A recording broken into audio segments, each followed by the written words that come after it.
Hello, my name is Brent Dundor. I'm a full-time commercial photographer, artist, and activist, and the proud producer of the They Them Project. They Them Project interviews non-binary individuals, offering a platform for them to be seen and heard while informing and educating everyone on how words and actions affect the trans plus community.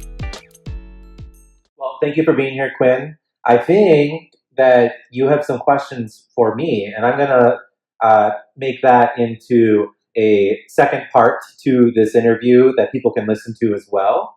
But I'm going to have you introduce what that pertains to and what that is. Yeah, okay, so I write for a magazine and blogs and nonprofit things and websites. So I fell in love with this project, and I think it's so important for other people to hear. So I just have a few questions for you.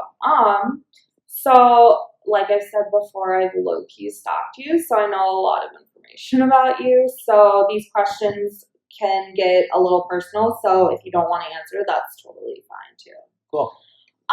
So as someone who identifies as a bisexual male, how has this made you view gender differently, not only in relation to other people, but to yourself as well? In one of the interviews recently, someone asked me, they said, "Can I ask you a question?" I'm like, "Oh, yeah." And the question, it was like, it was great towards the project, as in addition to just having a conversation about it. But they just said, "So what has this project taught you about your gender?" And ultimately, I think that's what you're asking. Mm-hmm. I have challenged the idea of gender for myself just by looking or thinking about examples through my life where I've realized that an idea of hyper masculinity, the fact that I have like a hairy chest, to me, it's never been something that I've appreciated about my body. So this idea of being hyper masculine or being more masculine, I've absolutely, for sure, my whole life, I've never appreciated about myself. The idea of what you feel with gender dysphoria, it's like this tiny percentage of what I might feel about the idea of, well, people want to define me as a masculine man. And I've never been comfortable with that. So have you started to identify differently, or do you still identify the same then? I use he, him, his pronouns, and that feels right for me. But if someone wants to, with the idea that I use he, him, his pronouns, if someone were to say, well, you're totally, I'm just going to keep saying masculine. If they were to say that there's certain characteristics about myself, whether it's physical or anything else, that makes me more of a man, I've never liked that. So I've understood that the idea of gender is something that I've never just been, I've never wanted to be, I've never appreciated, I've never been attracted to the idea of being hyper masculine. No, I think that's really wonderful to be questioning that. Even, I think that's also not talked about, is that you don't have to be completely masculine. You can still have some feminine characteristics and still identify as male, but not be completely okay with being hyper masculine. I think that's really great. I want to ask you a question. So do you think it's relevant? Do you think I should include what you are asking me in the They Them Project? Do you think that asking me these questions is important for people to think about gender? Oh, absolutely. Okay. Absolutely. Yeah. Because what I've always put a lot of effort into with the project is to make sure that it's not about me. Mm-hmm. The idea is that I'm asking these questions to learn, but I want people to put themselves in my perspective. And that's what the goal is, to teach, to educate, for people to understand things better. But I never want the project to emphasize just me, unless it's just about my photography. Right. Yeah, no, I think it's so important because this highlights a lot about gender and you talk a lot about like non-binary gender, which is great. But also now we're starting to question more specifically cisgendered genders, so male or female. And that doesn't, you can still identify as cisgender and not be completely just like hyper masculine. You can still have these feminine traits and still identify as masculine. I think that's important because not a lot of people totally understand. I think there's a lot of pressure in society to like be super masculine and work out all the time and go hang out with your bros and stuff, which is nice. But I think it also, it takes away from the more feminine features. And that doesn't necessarily mean that you're non-binary, and I don't think that's a bad thing either. But I think we need to start accepting both parts of us, whether that's a female having more masculine traits or a man having more female traits. So second question. So you've been doing this project for a while now. How have the people that you've had these conversations with helped you see the queer community different, if at all, to be honest? Well, the first thing that comes to mind when you ask me that question, it actually goes back to drag. Yeah. Because there was one evening, and I think I've talked about this in certain interviews. There was one evening that my uncle, my cousin, and myself, we were coming back from a play, and we stopped at Lush. And I think it was a Thursday. Yeah, Drag Evolution. And I used to go to Lush probably 3 or 4 times a week. Like I used to go, like it wouldn't be rare for me to go there 4 times a week at one point. And Lush was always a place that I felt the most comfortable being myself at for reasons away from gender. Like I really appreciated Lush for what it was, what it's always been. But that night that I went there, and what's the night called? Drag Revolution? Drag Evolution. Drag Evolution. Yeah. I walked in and I was like, oh my God, this is beautiful. Yeah. With everything that I have challenged with this project and more like have thought about, when I went into Lush and there were people that were walking by that were doing exactly what we were talking about before. They were expressing gender, and in some ways it was a complete challenge to the idea of you can't say what they are. They are doing drag. They are being themselves. They're performing. And I was smiling the entire time I was there. I think that it is just like you were saying, it's absolutely beautiful. So I guess in general, I've grown an even more appreciation. For me, it's just I've grown to even more appreciate the idea that people are different and the idea that that's a beautiful thing.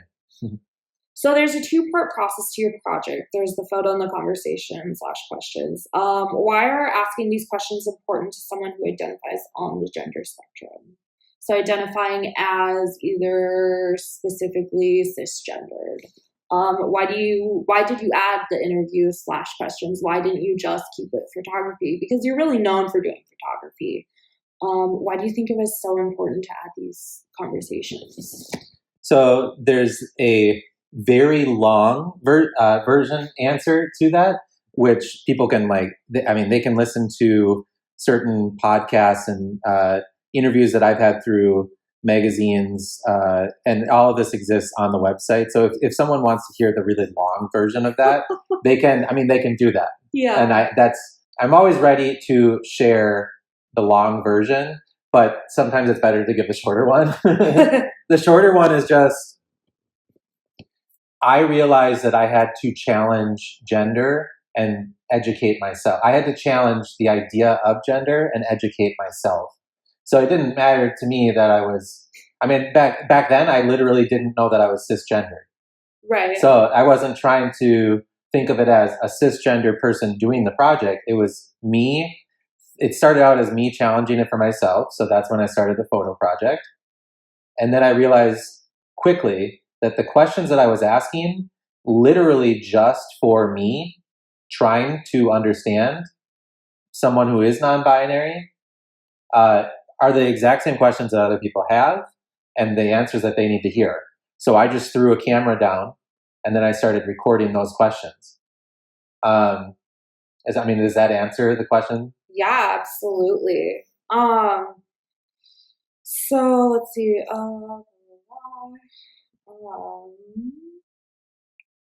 Okay, so as we know, gender is the spectrum. How has this changed the way you see gender on a day-to-day basis, and has this changed the way that you view your own gender identity? I guess we've already talked about the second part, but how do you see gender on a day-to-day basis now? I definitely see gender differently. I go into situations with a much bigger open mind, but I always try to be very honest in this project, and I think that's something I could still challenge myself to do. It's literally to challenge myself to ask people, even when I might have assumptions of what gender they would prefer, to ask them what pronouns they use. Yeah. So again, I think that answers your question. That Yeah. This project has opened my mind more than I ever thought possible, more than I ever thought even had the concept of what could be possible. Mm-hmm. But there's still even a lot more for me personally to learn. There's always something for people to learn because it's constantly adapting, and ultimately every single person is different. And that's the other concept of this project. Yeah. That you can't, learning to use they, them pronouns is not a full understanding of gender. It takes more than that to respect somebody. Absolutely. What's the one thing that you would want people to take away from this project? If they only saw your photos, what is the one thing and they saw the title, what is the one thing that you would want them to take away from this project? Well, I'm going to answer, we're going to first speak on the literal question you're asking me is if they only saw the photos. Okay. If someone has only seen the photos, the one thing that I would want them to take away from that is the fact that they haven't learned anything. They are challenging their idea, but they are not learning what I'm trying to put forth into the universe. This library of interviews, it exists for people to take the time to understand gender better, to understand these people as individuals. And that's what opened up my mind to the idea of gender. I took the time to ask these questions. I took the time to listen to the answers. It's exactly what everyone has to do. And that's something that that is my challenge right now with this project. And I've tried hundreds of ways, here in my studio. I'm constantly changing this project up because my goal with this is not to just have people look at the pictures. I can take pictures of anything, and I can have different reasons of photographing people.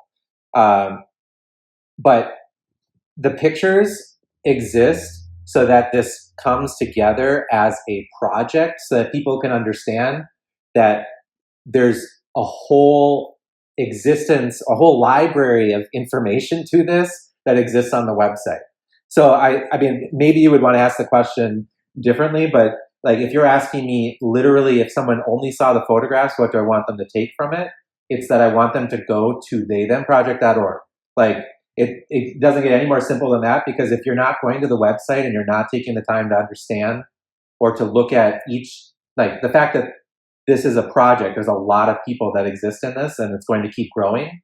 If you're not taking the time to understand that, then you're missing it. You're missing the goal of this. Right, absolutely.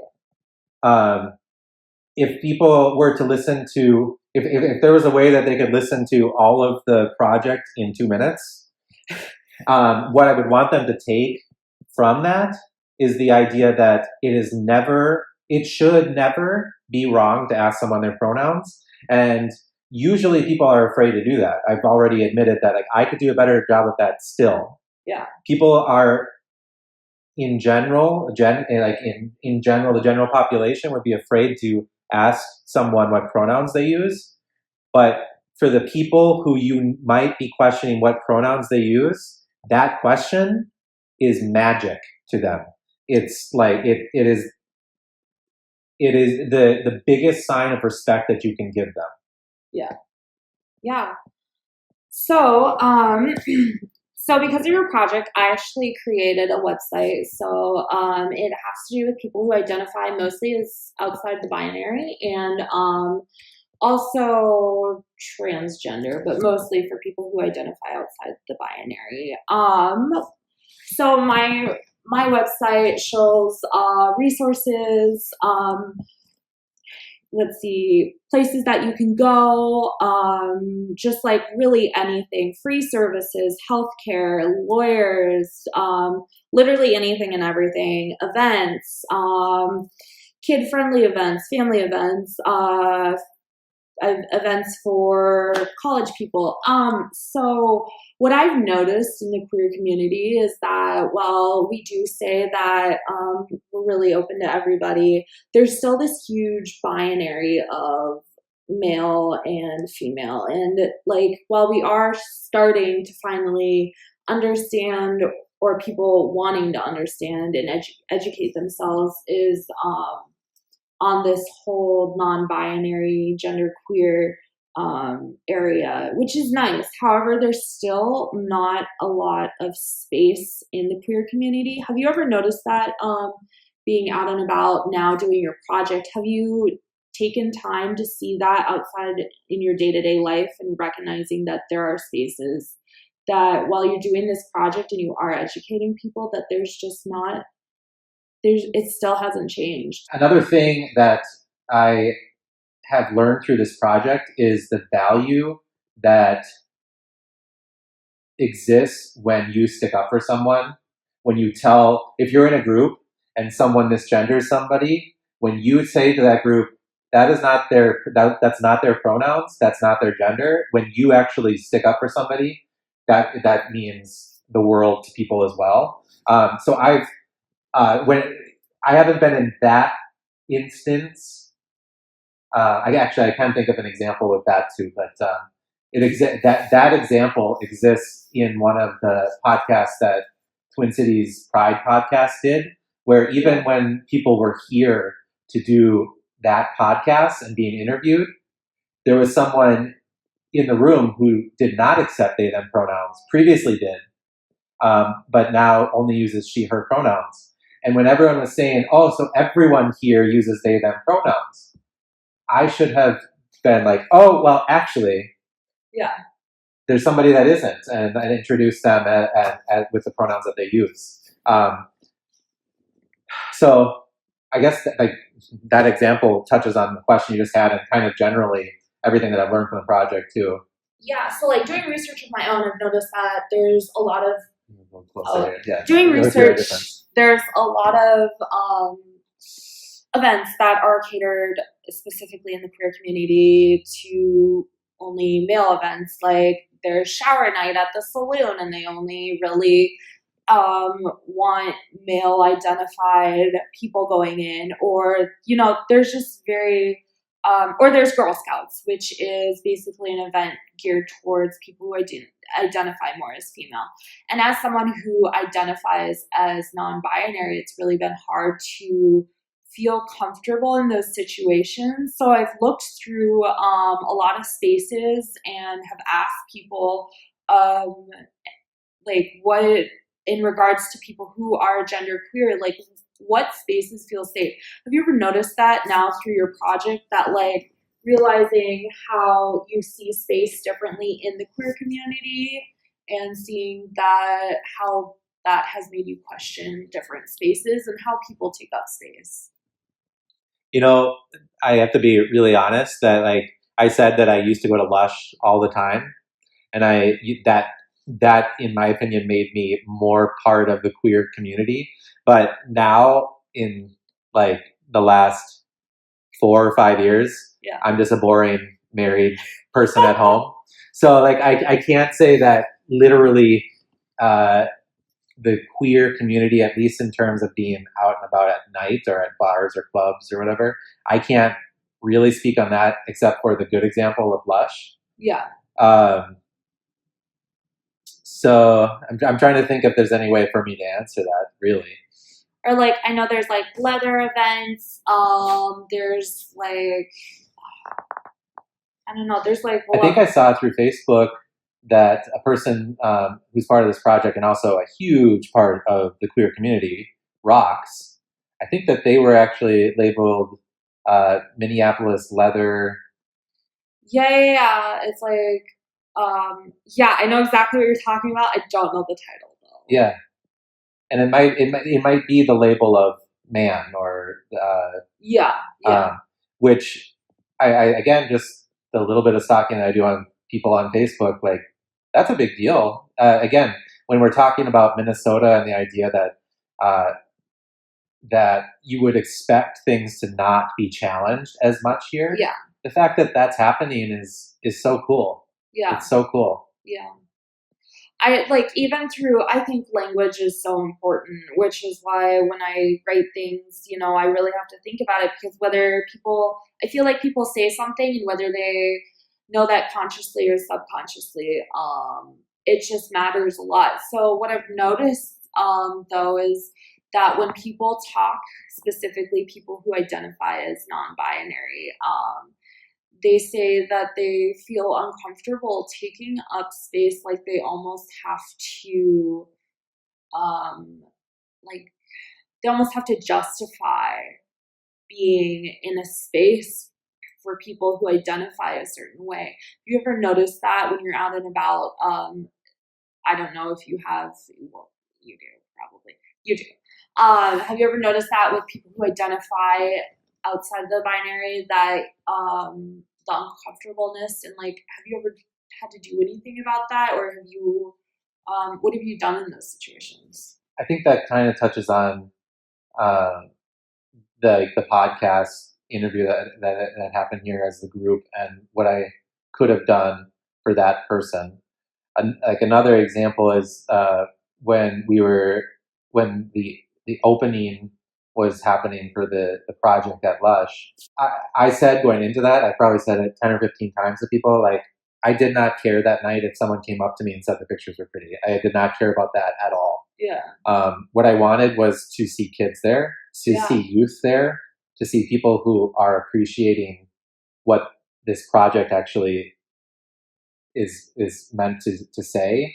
And that night, there was at least 2 or 3 people who I would label as youth who came up to me, and you could tell that that was their magic night. Like that was it was not heaven to them, but it was something that they never expected could exist, and that meant like I could get emotional really describing it. Yeah.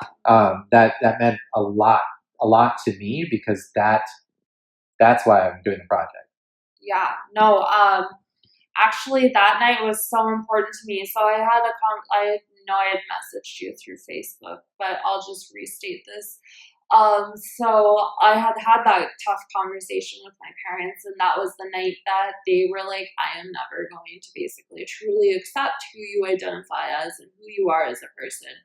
And that really hit home hard. That was like the hardest thing that I heard, and I just like had to end up like hanging up on my mother, and she was like really frustrated. She's like, never do that to me again. And it was just really this moment of like, just like my heart got ripped out of someone who is supposed to be there for me and support me and just really could never do that for me. So like I remembered I was like wasn't going to go out that night because I felt like shit, and I was like, nope, not dealing with any of this. And then I remembered that like the event popped up and was like, there's an hour before like this event is supposed to happen.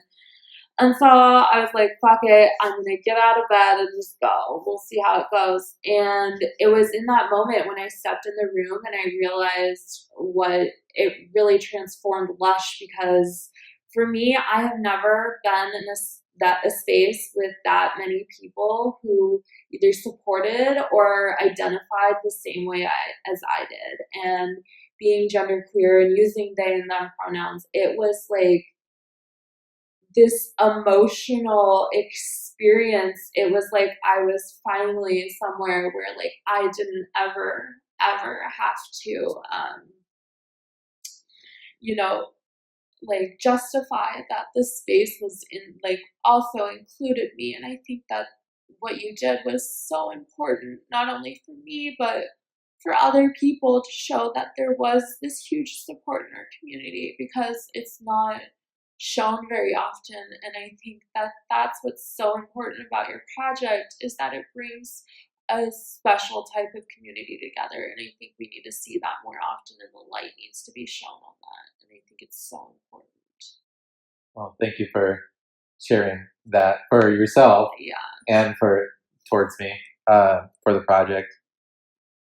No, that it's exactly what I wanted for that night to be, and it was even better than I hoped. I mean, Philippe touched on it. Councilman Cunningham touched on it. In my opinion, magically as well. That he, and I don't need to share that full story, but the idea of what that night meant to him, and the idea of him being a public person, it touches on what we're talking about on a personal and public and every level that is possible. And it was really special for him to speak there and to share that. And it's the same idea of what you're sharing. And I think that existed for a lot of people that night, which was cool. Yeah, absolutely. Okay, anything else that you want to include in this, or want people to No, I think we've really touched on everything. My biggest thing when someone asks me a question that could be answered and shown to other people is to emphasize every single time that the project exists on a website. There's a whole library of interviews, of podcasts, of photos, that's going to be sharing where the project is going to exist in other galleries to come and everything. Like, to me, it's like, I can't say it enough. Go to theythemproject.org to see the project. Because if you're just going through Instagram and you're hitting the heart button to like a photo, you are not, sorry, but you're not helping the project. Exactly. That's not helping what this is about. The idea is that you go to the website, you see something for yourself, and then, like, to me, it's like the easiest concept, and I've tried to make it as simple as possible. You share it. Yeah. Because if you share it, someone else will see it. If you don't, they won't. They won't see it. And every single time you see one of these photos, go and listen to the interview. Every time you hear the interview, share what you learned. Because there's no one,